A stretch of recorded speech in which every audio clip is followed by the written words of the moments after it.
there's been this whole issue rumbling, hasn't there, over Harry's visa, and a think tank in America trying to get his visa record opened up. The question mark over whether or not he what information he put on his visa documents about his drug use, which he admitted he'd used drugs in his book Spare. And President Biden's government fought tooth and nail to keep those records closed. Trump has come out and said, I wouldn't necessarily keep them closed. Well, Kate. Oh, yeah. We're not in South Africa. We're back from a very busy few days in Cape Town with a very big Will's week this week. It was a very big Will's week. And we're both fresh off overnight flights, so slightly kind of dazed and, back to it. But the reason we didn't do it over there was because we were just so busy, as it transpired, doing Will's week, his Earthshot week. He did his United for Wildlife Global Summit. And there was something else happening in America, which we'll talk about later, which we thought might overshadow it. If there was ever a worry that as the small matter of an American presidential election was going to overshadow Prince William, as I think a lot of people thought it would, including a lot of the press, we were wrong, weren't we? Because there was a lot from William and his camp this week that made all the headlines. And actually, particularly today, Donald Trump he's playing second fiddle to old Prince William. Wonder how long that will last. In the British press, at least. In the British press, at least. I think that was it. I mean, look, before we went out there, we had the big sell, didn't we? That this was going to be Prince William's Super Bowl moment, was what the aides kept calling it. His big Earthshot ceremony he does once a year. But they were saying it was going to be bigger than than ever before. And I have to say they were right. Would you agree?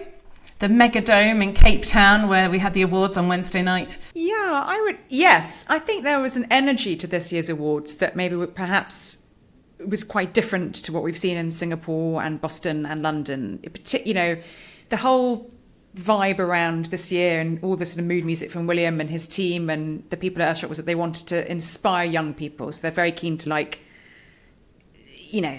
grab Gen Z and look ahead to how, getting young people involved in saving the planet, which actually is not that hard to sell because, younger people are much more concerned about the planet. But it felt like at that award ceremony on Wednesday night in Cape Town, there just was a real energy about it. And people in South Africa obviously do care a lot about conservation and the environment. And what was interesting was seeing how involved William and his team were in the African, a lot of entries from Africa this year.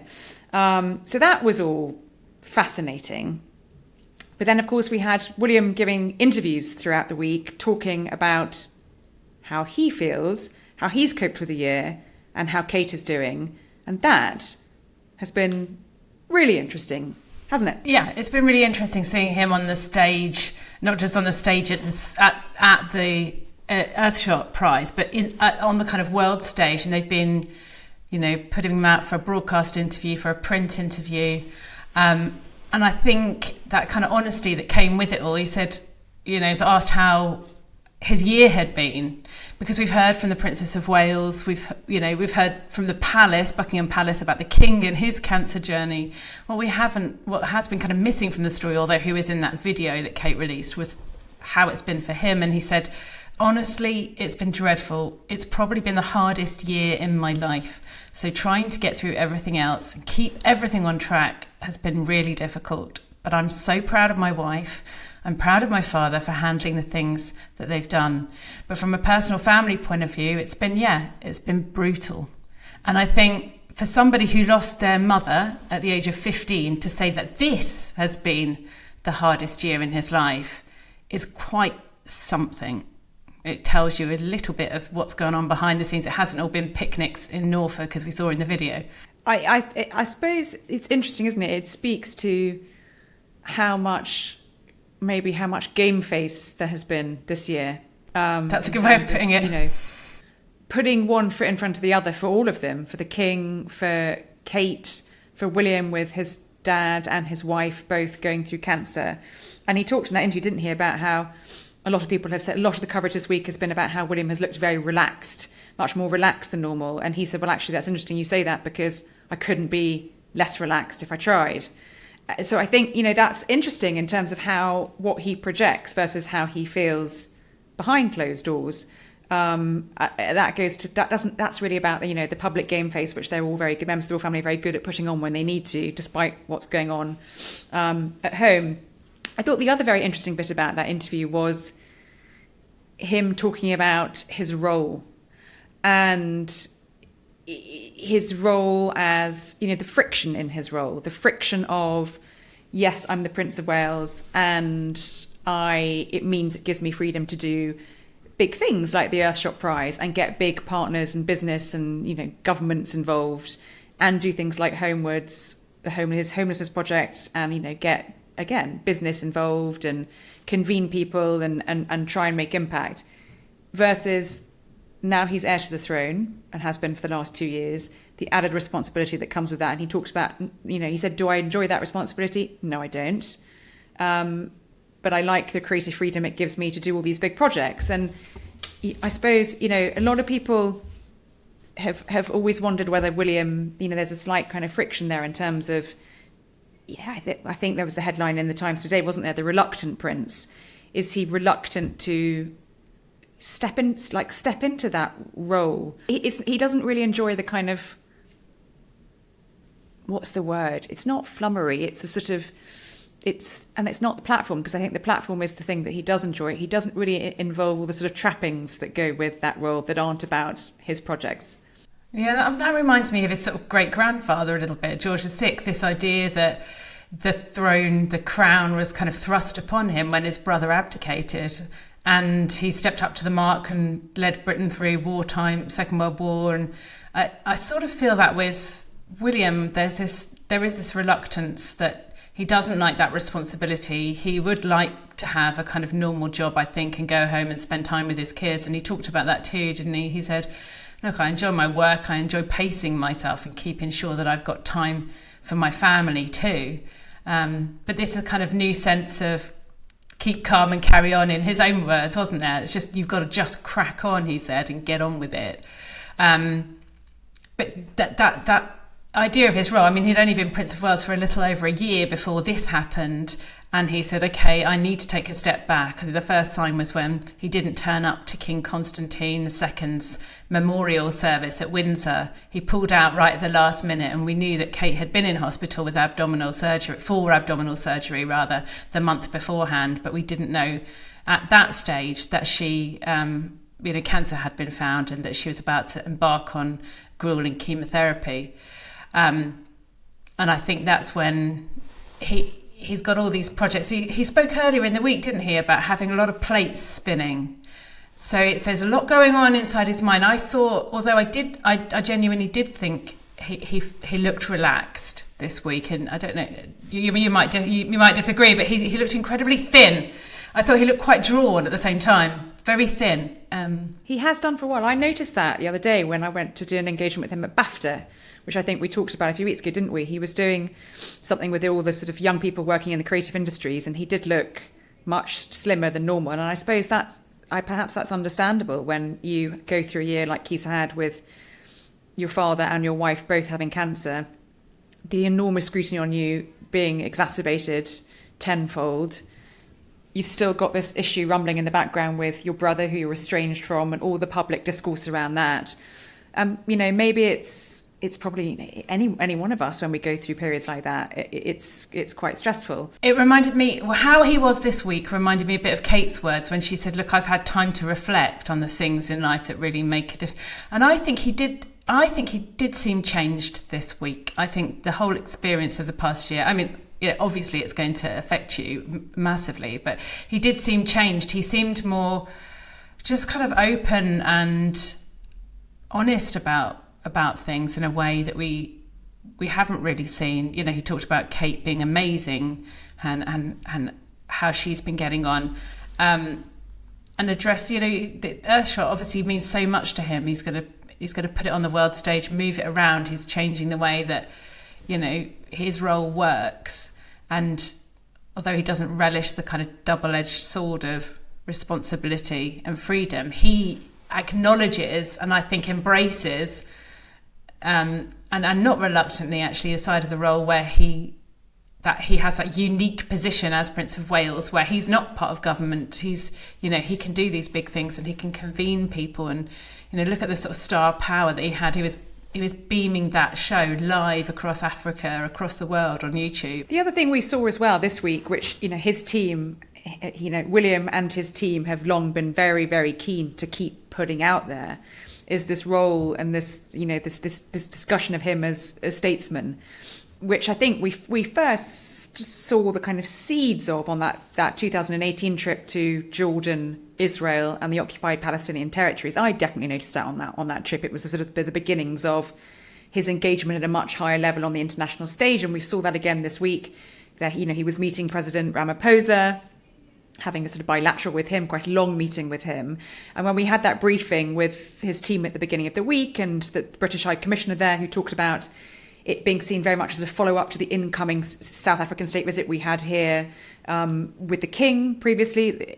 He talked about it, William being the highest, royals being the highest level of engagement the government can offer foreign governments. And that's something, again, that, for all the razzmatazz around the Earthshot Prize and the ceremony and him in his sustainable trainers and his vintage blazer, you also have him there in a suit and tie holding a bilateral meeting with President Ramaphosa, building that sort of, role as statesman. And, his team talk about, that being the golden thread going through all his work as much as his own personal projects like Homewards and Earthshot. That, given that he is heir to the throne and who knows when he'll be king, is something that's very important for him, and these kind of trips also build on. Yeah, and you make a good point about the British High Commissioner as well, because he was sort of saying this is the highest level of meeting that we can offer, a foreign head of state, not just for them to meet the kind of Prime Minister and things like that, but when Ramaphosa came over, he was the first incoming state visit of the new reign. And also for William to be sitting alongside David Lammy, the Foreign Secretary, our friend who came with us. David Lammy, he's everywhere, isn't he? He's everywhere that we are. He's nowhere that we're not. You turn around and there's David Lammy. There he was in Samoa, whipped over to Cape Town. Honestly, I don't know who's got more frequent flyer miles, him or us. Probably us. On a lighter note, from that interview, that William talked about something that we've talked about regularly, and we've charted its progression, its disappearance, its progression again. William's beard. William's beard.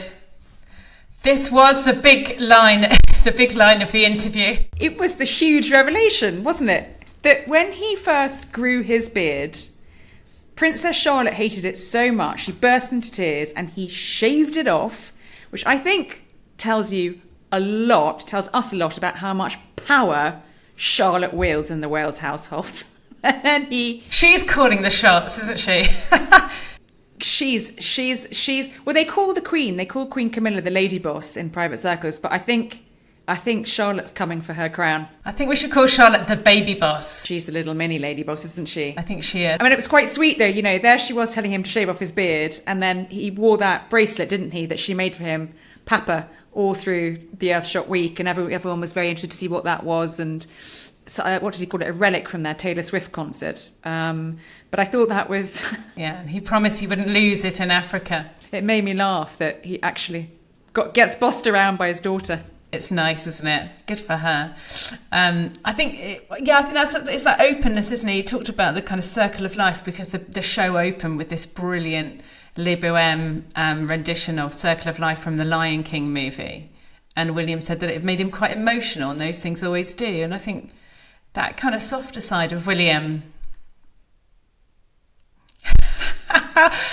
Forgot about that. The premiere, when they sidled up to Bob Iger, didn't they? I thought it was London. I wonder if that's because that's Prince Harry's favourite musical. Prince Harry loves The Lion King. I remember interviewing Harry in South Africa.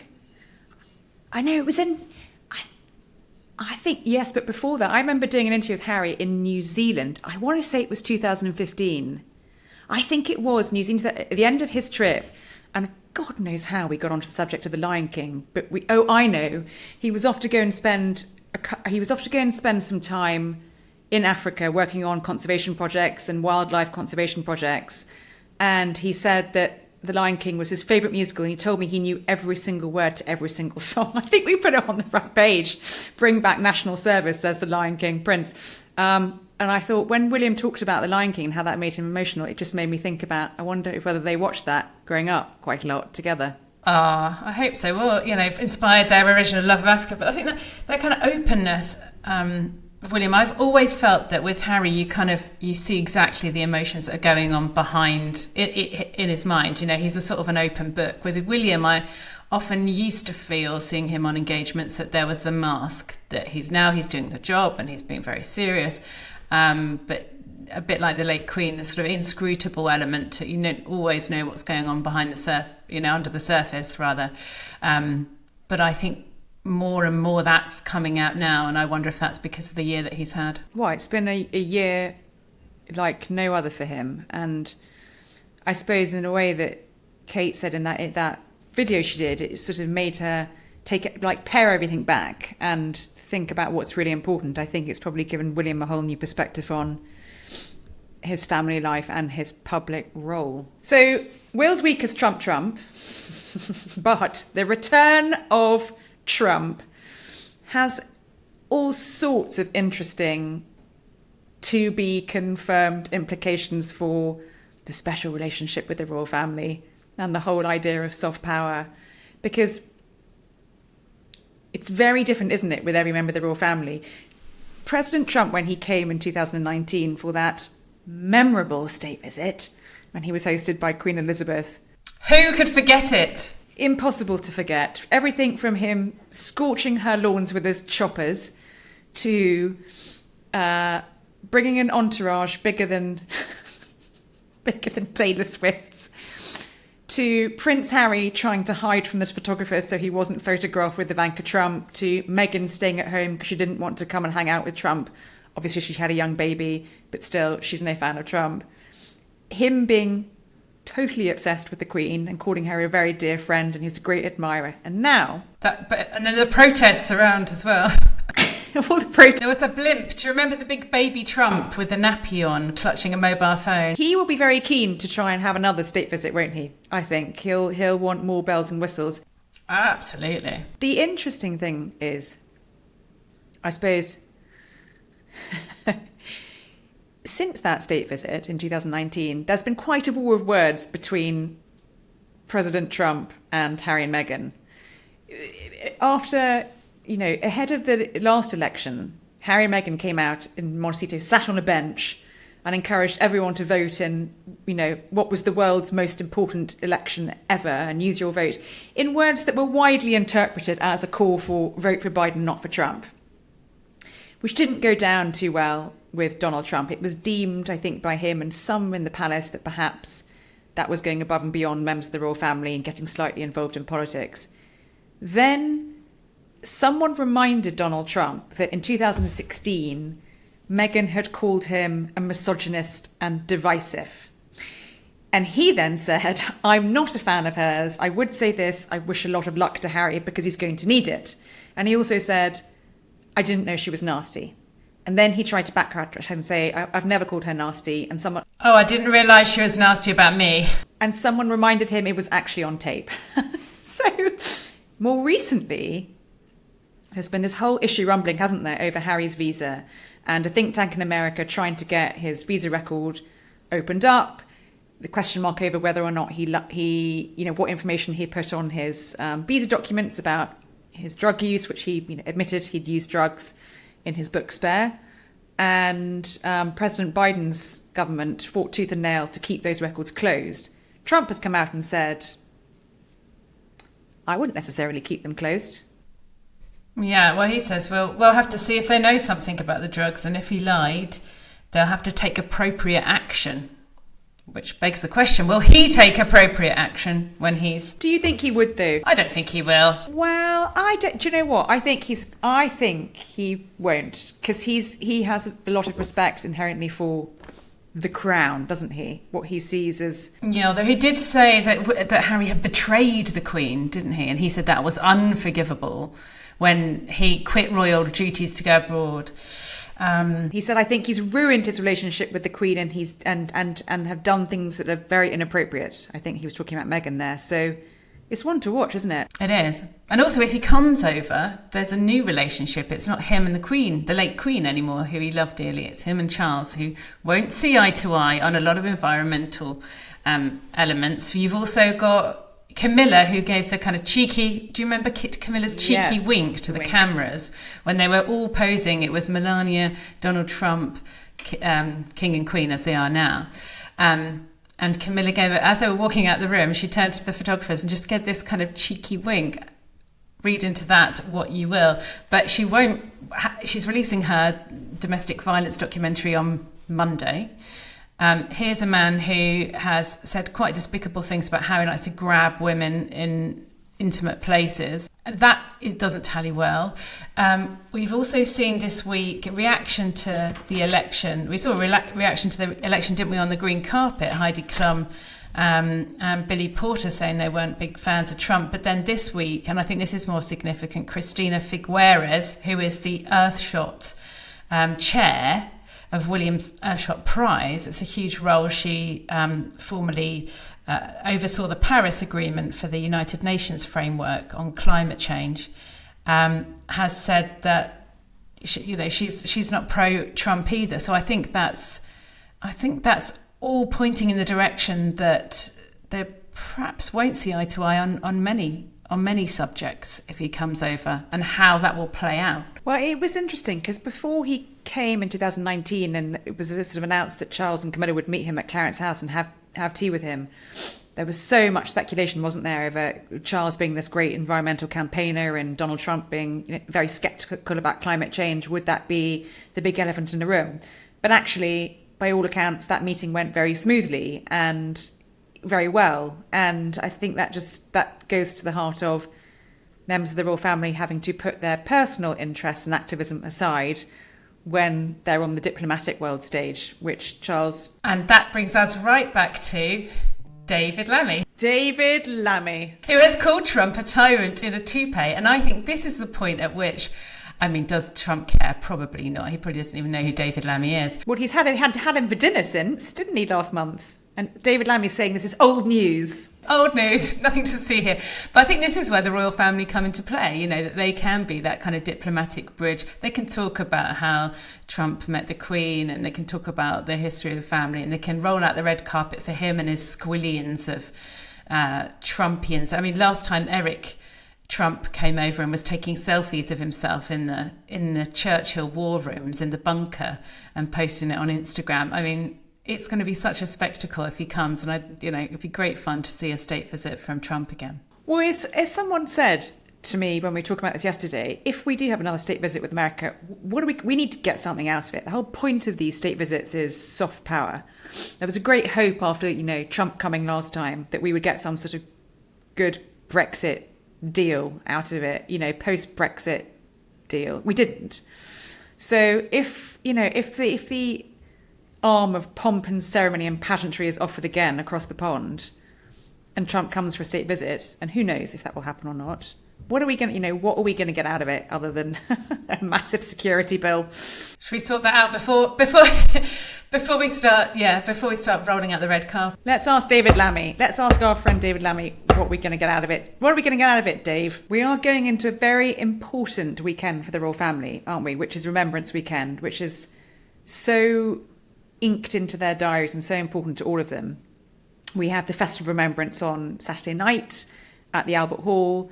We have the National Service of Remembrance at the Cenotaph on Sunday. And we have talked about a lot and written about a lot the fact that the Remembrance Weekend was so important to the Princess of Wales in terms of where she wanted to try and be in her gradual return to public life. And we've had confirmed today by Buckingham Palace that she will be at the Festival of Remembrance on Saturday night, which I think a lot of people will be delighted about. And she also will join the royal family at the Cenotaph on Sunday, which is really good news. And I think people will be pleased to see her back. And, William has said she's doing much better.